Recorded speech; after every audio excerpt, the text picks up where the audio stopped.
Capricorn, welcome to your weekly horoscope for April 27th to May 3rd, 2026. My name's Adina. I'm an intuitive astrologer. Capricorn, this week is about alignment between your future and your present reality, your goals, your community, your responsibilities, and the life that you are actively building. But more than that, it's about recognizing where you may be holding on to control and where you're being asked to trust the process. On April 28th, we have Venus in Gemini forming a trine to Pluto in Aquarius. This is activating your sixth house of work, routine, and daily responsibilities, and your second house of money, self worth, and personal values.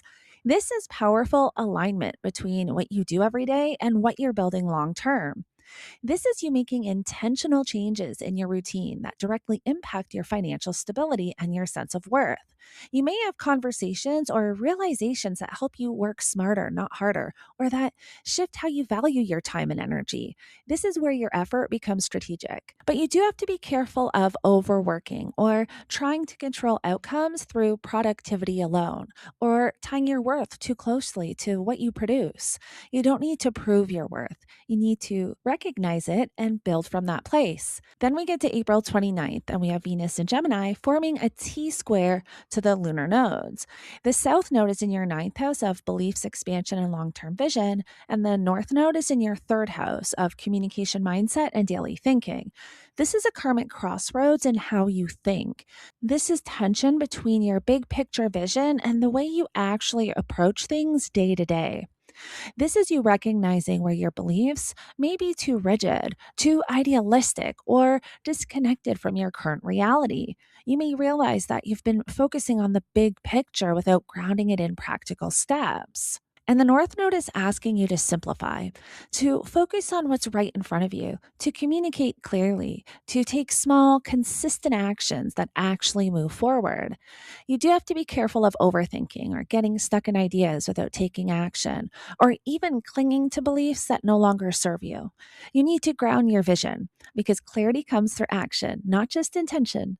Then we get to May 1st, and this is the emotional peak of the week because we have our full moon in Scorpio, which is activating your 11th house of friendships, community, and future goals. This is a culmination in your external world. This is you seeing where you truly belong, which connections are aligned with your future, and what goals are actually worth your energy.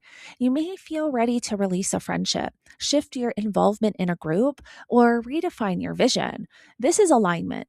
But you do have to be careful of emotional intensity within friendships, feeling disconnected, or realizing that certain environments no longer fit and struggling to let go. This is not loss, this is just redirection. Now, on the same day, we have Venus in your sixth house forming a sextile to Saturn in your fourth house of home and emotional foundation. This is grounding your external world with your internal stability. This is you creating routines that support your emotional well being or finding a sense of stability in both your work and your home life.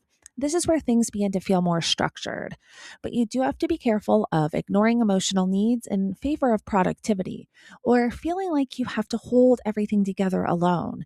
You don't need to carry everything. You need to create systems that support you. Then we get to May 2nd, and we have Mercury entering Taurus. And this is activating your fifth house of creativity, joy, romance, and self expression. This is a shift into something lighter, but still intentional. This is you thinking about what truly brings you joy and how to integrate that into your life in a sustainable way. You may feel more focused on creative projects, romantic connections, or expressing yourself more openly. This is where you reconnect with your spark. But you do have to be careful of overthinking your joy, treating creativity like another task, or holding back your expression out of fear of judgment. You need to allow yourself to enjoy what you're building because success without joy is not fulfillment. Capricorn, this week is about alignment between your daily life, your future, and your emotional foundation. You are being asked to release what no longer aligns, especially in your external world, and to create a life that supports both your ambition and your well being. And that requires honesty because you cannot build something meaningful if it's not aligned with who you are becoming. This week isn't just about progress, it's about alignment.